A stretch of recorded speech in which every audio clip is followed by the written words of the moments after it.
Olá pessoal, tudo bem com vocês? Eu me chamo Marcos Queiroz e hoje nós estamos aqui para poder trazer para vocês o primeiro dos vídeos sobre os trabalhos de Hércules que eu prometi que ia trazer para vocês com mais detalhes, né? Então dessa vez nós vamos falar sobre a captura das éguas antropófagas de Diomedes, que corresponde ao signo de Áries. Vamos ver isso com um pouco mais de detalhes do que a gente viu quando a gente fez aquela palestra que abordava todos os trabalhos, né? Então vamos ter tempo de falar um pouco mais e também vamos poder fazer uma abordagem mais psicológica e mais esotérica para que a gente possa entender melhor. E você que é do signo de Áries ou tem Áries assim de uma maneira mais constelada, mais ativa no seu mapa, vocês vão poder se identificar, encontrar alguns elementos que poderiam servir para ajudar vocês no autoconhecimento, né? E avaliar melhor vocês nessa questão da tarefa relativa ao signo de Áries, que corresponde à captura das éguas antropófagas de Diomedes. Então, fiquem ligados para logo depois da nossa vinheta vocês verem tudo isso.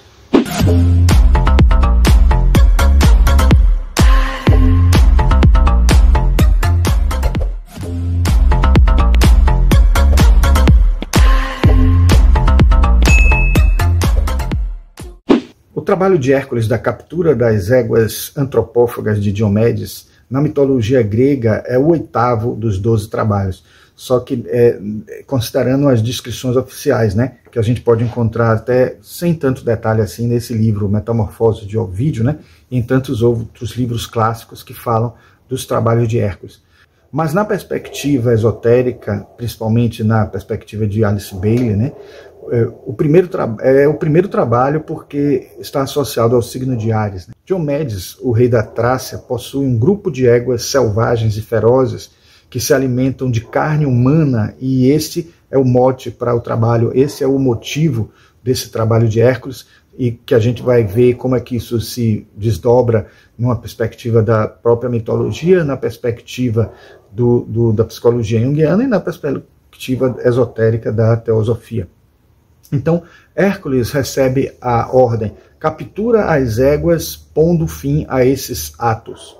Hércules começa a tarefa chamando o seu amigo Abderes para ajudar ele, né, a capturar as éguas, né, e eles juntos conseguem separar e encurralar essas éguas bravas, né, acorrentando elas e tal. Mas depois disso, as criaturas, né, foram domadas e Hércules, orgulhoso de sua proeza e achando que a tarefa já estava feita, chamou Abderes para conduzir as éguas até o portal, que é o portal que a gente vê aparecer pela primeira vez aqui, mostrando justamente que essa é a primeira tarefa na versão de Alice Bailey, né? Então ele pede para Abderes conduzir as éguas até os portais, mas Abderes não era tão forte quanto Hércules, né? E não tinha um domínio delas ainda, como Hércules tinha conquistado já, né? Dominando as éguas e tal, estando as éguas já sob controle dele, né? Então aí o Abderes não conseguiu e as éguas se voltaram contra ele, pisoteando ele e matando, né? Aí Hércules ficou preso pela dor e abatido pela perda, né, do seu amigo, né? Hércules, abatido e triste pela perda de seu amigo, né, acaba voltando para realizar de novo a tarefa que o Abderes não conseguiu completar para ele, né? E aí quando ele retorna, depois de ele ter entregue as éguas ao rei Aristeu, ele volta, atravessa o portal de volta, né, aquele portal que ele atravessou para poder iniciar os trabalhos, o que inclusive caracteriza que Alice Bailey considera realmente essa tarefa como a primeira, não é nenhuma questão de ordem didática, nem metafórica, etc. Não, ela considera, baseada no mestre Descartes, como a gente vai ver, ele orienta que essa é a primeira tarefa, sim, do ponto de vista esotérico. E aí, ele, quando atravessa o portal, o mestre diz a ele assim: o trabalho foi feito, porém mal feito, aprende a lição. Então essa tarefa mostra a capacidade de Hércules de controlar as forças destrutivas e violentas através de sua força e astúcia, trazendo ordem ao caos. Mas a gente vê que, como é a primeira tarefa dele, que representa, de certa forma, um primeiro trabalho de alguém inocente, alguém iniciando, alguém que está começando com toda a força, com toda a vontade de fazer, mas sem muita experiência, acaba errando. Então o primeiro trabalho de Hércules já é um trabalho que comete erros. Vocês vão ver que no 6º também ele comete. Aliás, quem viu o vídeo da palestra, que eu vou deixar até aqui no card, né, quem quiser ver a palestra toda, e depois conseguir fazer uma alusão de cada signo, detalhando mais como a gente vai fazer aqui, começando agora por Áries. Então vocês vão perceber que eu comentei também que há um novo erro de Hércules no sexto trabalho, que corresponde ao signo de Virgem. Bom, aí vamos ver agora o contexto mitológico da história, né? As éguas eram uma representação simbólica da força descontrolada, né, da agressividade dos instintos primordiais do ser humano como um todo. Então, isso vale para qualquer ser, independente de ser de Áries, ser de Touro, ser de Gêmeos. Se a gente entender aí que a tarefa envolve um capturar e depois domesticar, a gente também vai entender que nós temos duas tarefas aí, né? Uma de reconhecer que existem esses instintos em nós e depois trabalhar, confrontar, enfrentar, como se enfrenta, né, alguns elementos do nosso inconsciente, né? Áries é o primeiro signo do zodíaco e é representado pelo carneiro, simboliza um impulso inicial, a ação, a coragem, a vontade de enfrentar desafios. O signo também é relacionado ao elemento fogo e ao planeta Marte, o deus da guerra, né? Que é associado justamente a essas coisas, assim, essa energia, essa agressividade, a liderança. E em termos esotéricos, Áries está conectado a um impulso evolutivo que leva à manifestação de novos ciclos e ações. Então, por isso que realmente tem a ver com o primeiro, está associado às éguas antropófagas, está associado à tentativa de controlar os instintos, né? Dentro de uma perspectiva psicológica junguiana, a gente pode dizer que o trabalho de Hércules, da captura das éguas de Diomedes, pode ser interpretado como um enfrentamento das forças obscuras e pouco familiares do conteúdo de nosso inconsciente, que Jung chamava de sombra, né? Famoso com o nome de sombra, né? As éguas antropófagas, então, representam os instintos destrutivos e impulsos incontroláveis que cada ser humano carrega dentro de si. Assim, a tarefa de domar essas criaturas é uma metáfora para a integração da sombra na personalidade consciente, né? Hércules não só captura as éguas, mas também domestica elas, né? E isso mostra que precisamos ter controle sobre os instintos primordiais, né? E essenciais para o desenvolvimento do self. Esse processo de integração é fundamental no desenvolvimento psicológico. E no contexto de Áries, a energia inicial, muitas vezes caótica e impulsiva, precisa ser disciplinada. O guerreiro, que é o próprio Hércules, né, que pode ser interpretado como a representação do próprio Áries, vamos dizer assim, o herói em sua jornada, a figura do herói mesmo na jornada do herói. Nesse caso, ele é chamado a aprender o autocontrole, né, a canalizar a sua agressividade de forma construtiva, né? Jung descobriu nas suas pesquisas, nos seus estudos experimentais com pacientes, que os instintos reprimidos ou não reconhecidos como válidos, né, como aceitáveis, vamos dizer assim, poderiam se manifestar de forma destrutiva, como as éguas devorando a carne humana, né?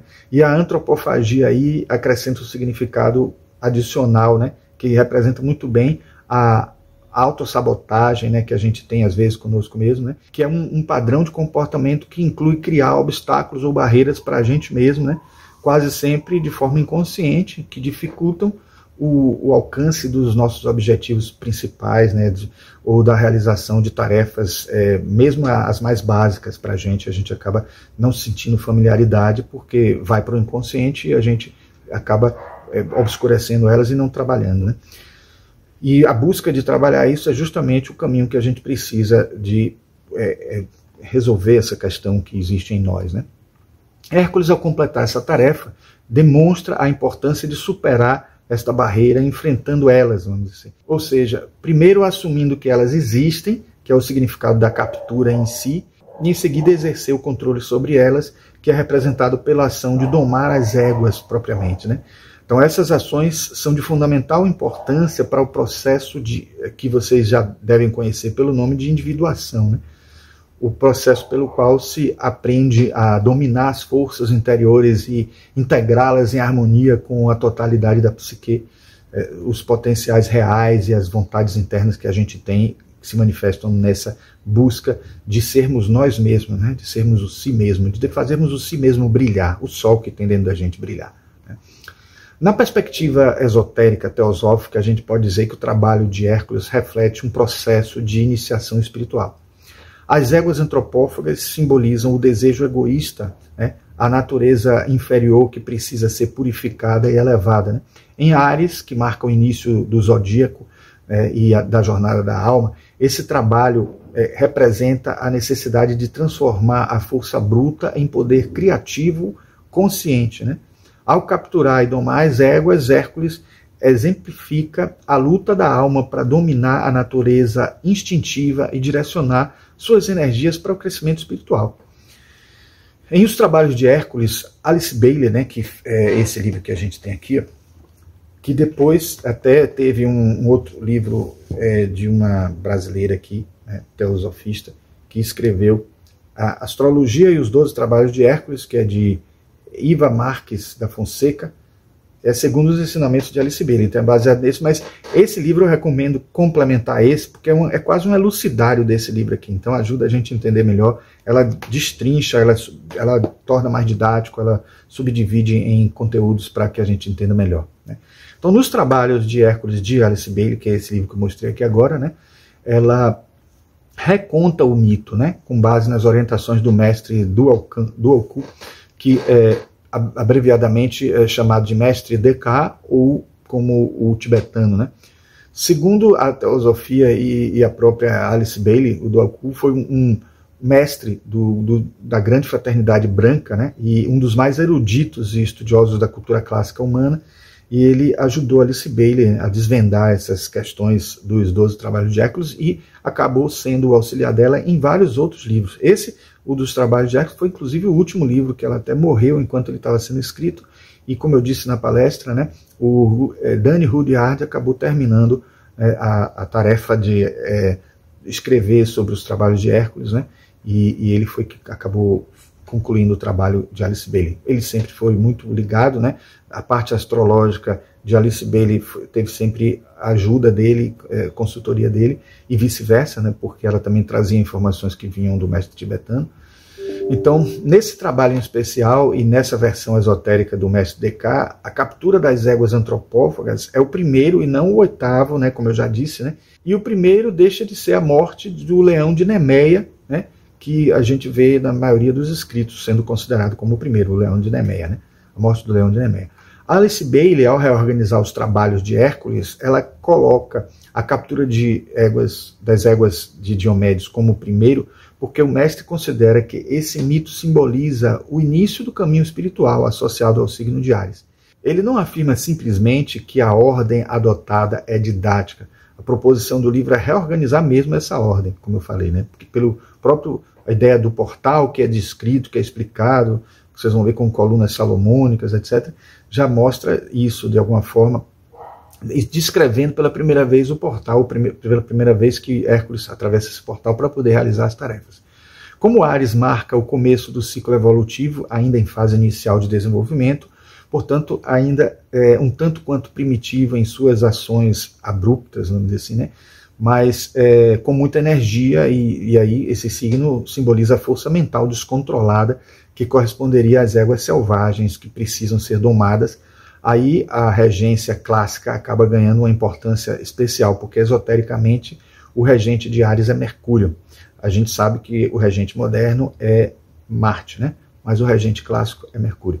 Então esse trabalho simboliza a primeira etapa da jornada de autodomínio, onde o indivíduo começa a controlar seus pensamentos e os impulsos, preparando-se para o restante da caminhada espiritual. Por isso que precisa desenvolver a mente, controlar a mente, fazer a mente parar daquela perturbação toda, algo que a gente vê muito no yoga, né? Principalmente nos Yoga Sutras de Patanjali, aquela coisa de apaziguar a mente para poder conseguir acessar regiões mais profundas e transcendentes do eu internamente, né?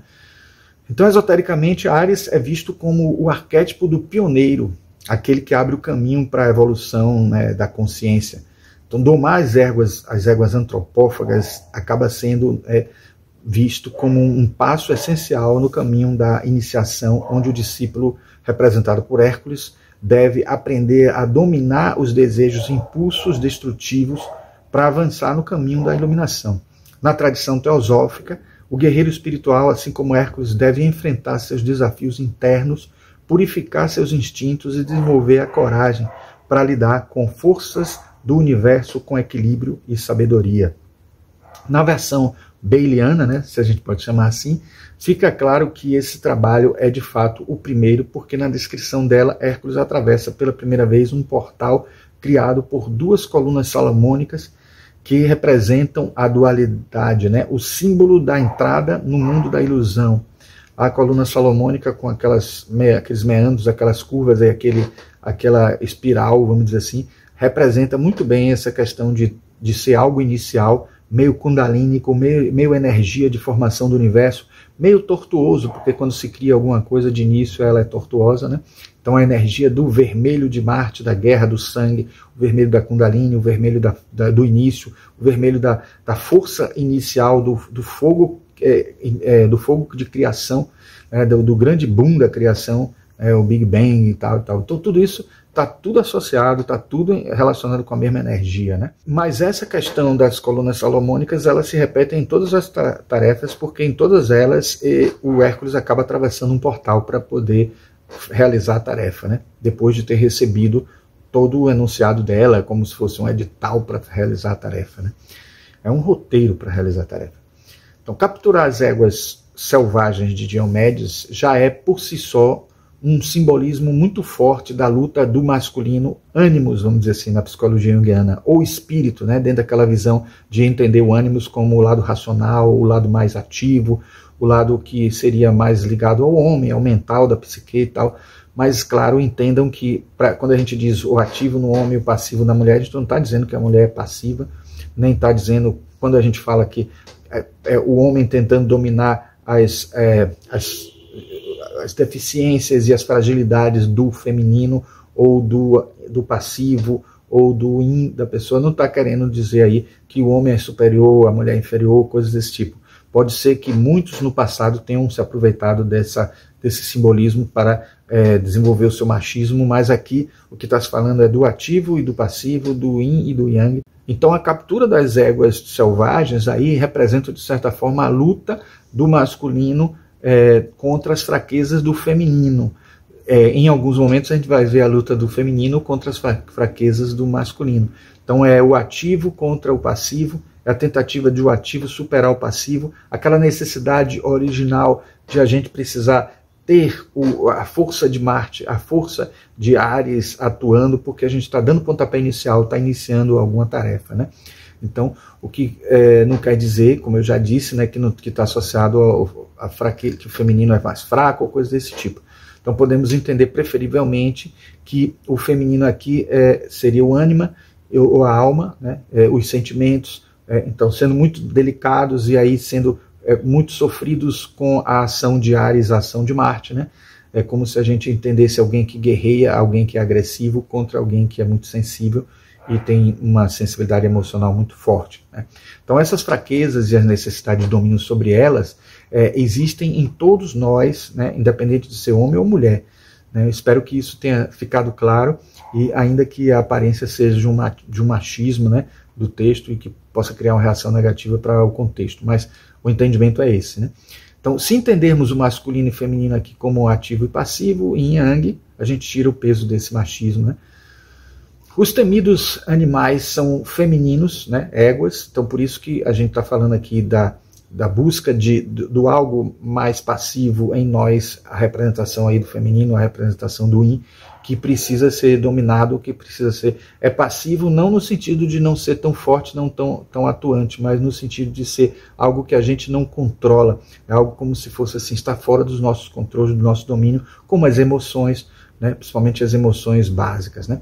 Então, por isso que eles simbolizam o lado emocional, essas éguas simbolizam esse lado emocional não dominado ainda e que precisa ser dominado pelo racional. É como se fosse o corpo astral, com todas as suas emoções, principalmente as emoções mais físicas, mais instintivas, mais ligadas ao duplo etérico do que ligado ao corpo mental, e o corpo mental atuando na busca de equilibrar isso, né? Uma mensagem subliminar do mito também aparece aí, no caso, né, na precipitação ou impaciência de Hércules de levar até o fim o seu trabalho. Ele entregou a Abderes, né, seu amigo, o resto da jornada, que era parte do escopo do trabalho dele mesmo, né, e acabou perdendo seu amigo morto pelas éguas, porque Abderes não tinha força suficiente, né, uma força tão grande quanto a de Hércules, para controlar as éguas. até o final da jornada e poder passar o portal com elas. Então é muito comum a gente acreditar que aquilo que a gente compreende com facilidade, que é muito tranquilo para a gente, algo que nós temos facilidade, que seja percebido pela outra pessoa com tanta naturalidade assim. Quando a gente sabe que não, a gente tem que entender que às vezes a gente já dominou uma coisa e os outros não. Às vezes também tem coisas que os outros dominaram e a gente não dominou. Então, isso leva a criar gente que a mensagem de Áries é a de paciência no tutoramento, né? Em uma perspectiva de relação entre pessoas, vamos dizer assim, e uma paciência em assimilar com segurança aquilo que aprendeu numa perspectiva mais individual. Então, tanto no coletivo quanto no individual, essa mensagem é importante porque a gente precisa, digamos assim, alinhar a linguagem e entender que se aquilo está sendo compreendido ou está sendo aprendido por todos de uma maneira coerente, se a tarefa está sendo feita, sendo executada bem por conta de quem ainda não sabe, né, fazer direito, se a gente sabe ensinar, se a gente consegue passar o que a gente aprendeu. Então essa troca, esse aprendizado que vale não só para as tarefas práticas ou do cotidiano, né, as tarefas de trabalho, né, do trabalho comum humano, mas também do trabalho do eu no próprio crescimento espiritual. Então ensinar com atenção no aprendiz e não em si mesmo, né? Naquele orgulho de saber o que é que sabe, porque você viu que estava lá no texto dizendo que ele estava orgulhoso do seu trabalho, estava tão orgulhoso do que tinha feito que esqueceu de perceber que o outro não estava acompanhando aquilo, não estava entendendo, não estava sabendo fazer como ele. E eu acredito que quando ele chamou Abderes foi justamente para Abderes aprender também a tarefa, participar da tarefa num aprendizado de alguma forma, porque Abderes não tinha a força dele, mas poderia estar assimilando toda a experiência que estaria acontecendo ali com as tarefas dele, né? Então, saber se realmente o outro aprendeu a lição, né? E autoconhecer-se no fundo, em pontos que precisamos descobrir as verdades inconscientes mais ocultas por nossas censuras conscientes, ou assim, confrontar as nossas sombras sem ser ludibriado por elas, né? Pelo nosso próprio mecanismo de negação. Então isso tudo são mensagens que advêm desse processo, dessa situação precipitada de Hércules no final da sua tarefa, né? Além disso, Áries é um signo do excesso de confiança, né? Na comemoração antecipada, na autoilusão como um mecanismo de autoaceitação, achando que está bem, que está fazendo tudo muito bem, muito legal, sem assim um olhar para si mesmo, para autocrítico, para ver se realmente está fazendo bem. Então é também um signo que apresenta a personalidade de quem precisa aprender a lidar com o saber começar, mas não ter paciência de terminar o que começou, que é isso que acontece com Áries, né? Com os signos de fogo de um modo geral, né? E não só quem é do signo de Áries, né? Mas como eu disse já, quando o Áries está constelado de alguma forma, quando tem muitos signos em Áries, às vezes a pessoa não é do signo de Áries, mas tem tanto planeta em Áries, né, que acaba tendo mais características de Áries do que do seu planeta solar, do seu signo solar. Então isso acaba sendo uma crítica à passividade da energia Yin, algo estereotipado, porque em muitos casos ela é até necessária, mas quando a gente precisa atuar com energia mais Yang, né, sermos mais ativos do que passivos em determinada atividade, isso acaba sendo prejudicial. Então entender que existe um momento para ser mais ativo, um momento para ser mais passivo é importante, e o Áries precisa aprender a esse caminho, né, de saber ser passivo algumas vezes, controlar essa atitude muito desesperadora, impaciente, nervosa e impulsiva que ele tem, né, como a maioria dos signos de fogo também. Aliás, todos os signos de fogo têm também. Se somos confiantes demais, as coisas parecem resolvidas ou mais fáceis de resolver do que realmente são. Diminuímos a energia que precisa ser empregada e isso acaba tornando o trabalho ineficiente ou inacabado. Em muitos casos, esse arquétipo quer demonstrar que muita energia é empregada para iniciar, mais do que o que precisaria mesmo, né? E acaba se esgotando na continuidade da ação, porque usou demais, usou exageradamente energia e acabou se esgotando. A perda do amigo é uma alusão muito forte à solidão que existe de Áries, né, por ser oposto à Libra, né, que é justamente, né, dentro da roda zodiacal natural, Libra está do lado oposto, e a Libra é correspondente à casa dos relacionamentos, é a casa do relacionar com o outro, do equilíbrio, da busca de interagir com o outro, por isso a balança. Então, Áries é exatamente o oposto disso. Então, acaba tendo assim uma energia, a energia pura de Áries, né, acaba produzindo um comportamento não muito sociável, né? Eu tive cuidado para dizer energia pura, porque para as pessoas não pensarem que toda pessoa de Áries não é sociável, né? Vai depender muito do conjunto das coisas, mas a própria energia de Áries mesmo leva consigo essa característica, né? De não ser muito bom em relações, porque essa energia acaba inspirando um fazer sozinho, pensando que acaba sendo feito melhor se fizer sozinho, né? Com melhor qualidade, né? Então esse individualismo acaba não admitindo muito a possibilidade de parceria, né? Com muita naturalidade. E isso é tão inconsciente que se torna imperceptível na maioria das vezes. A pessoa acaba se distanciando das pessoas e nem sente que foi por culpa, né, dessa situação, dessa energia, né? É muito comum aos arianos não se darem conta da importância dos parceiros de trabalho, os parceiros de amizade, os de afeto também, até que eles perdem essas pessoas e sentem a falta delas. Porque a energia que ele tem de fazer, de atuar sozinho, de ser individualista e de fazer muito sozinho as coisas, acaba não percebendo a importância que o outro teve, até numa fala, ou numa coisa pequena, ou numa atitude, num modo de ser, num exemplo. Então a gente tem que perceber que isso é uma mensagem muito forte desse trabalho de Hércules, né? O desejo mais ardente do signo regido por Marte é a realização instantânea de alguma coisa, né? Perdendo o interesse, né, de certa forma, na continuidade daquilo que começou. Sua oposição ao Vênus de Libra faz o ariano, ou no caso de alguém que tem Áries com toda a ênfase em seu mapa astral, preferir a independência ao relacionamento a dois e à parceria. Um Marte exaltado ou signo de Áries constelado pode até mesmo considerar as mulheres uma ameaça ou considerar elas como seres inferiores, vejam só, né? Então isso pode acontecer inconscientemente, mesmo sendo uma configuração presente em homens que são atraídos por mulheres, né?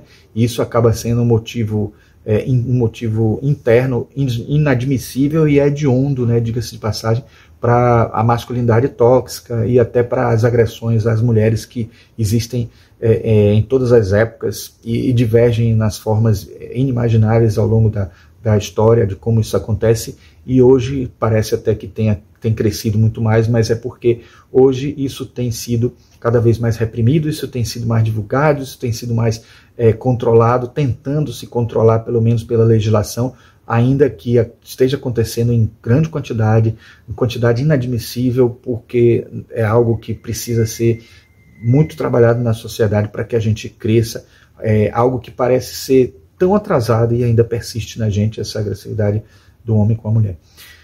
Então, conhecer essas características ocultas em nossas configurações astrais acabam sendo, então, algo de vital importância para a gente entender, em última análise, o que nos conduz à individuação e o que nos distancia dela, né?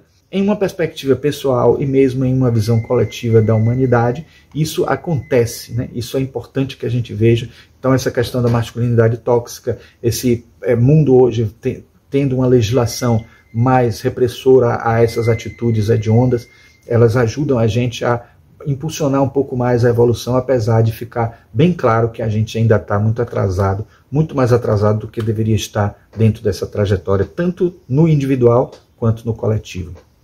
Então a gente pode concluir que a captura das éguas antropófagas de Diomedes está associada ao signo de Áries por simbolizar a luta pela dominação da força bruta e dos instintos destrutivos, em síntese, né? Tanto sob uma ótica junguiana como com a integração das sombras, quanto no viés esotérico, teosófico, o trabalho de Hércules reflete a necessidade de transformação interior. Isso é a essência, é a base, né? Em Áries, o desafio está em canalizar a agressividade e o impulso inicial de maneira construtiva, aprendendo a ser pioneiro no seu desenvolvimento psicológico e na sua própria evolução espiritual. Bom, pessoal, era isso que a gente queria trazer sobre esse assunto. Espero que vocês tenham gostado. Se gostaram, deixem um like aí, se inscrevam no canal e apertem o sininho para obter para obter indicação, né, notificação de novos vídeos que a gente traga aqui no canal. Então, nos vemos no próximo vídeo e um grande abraço.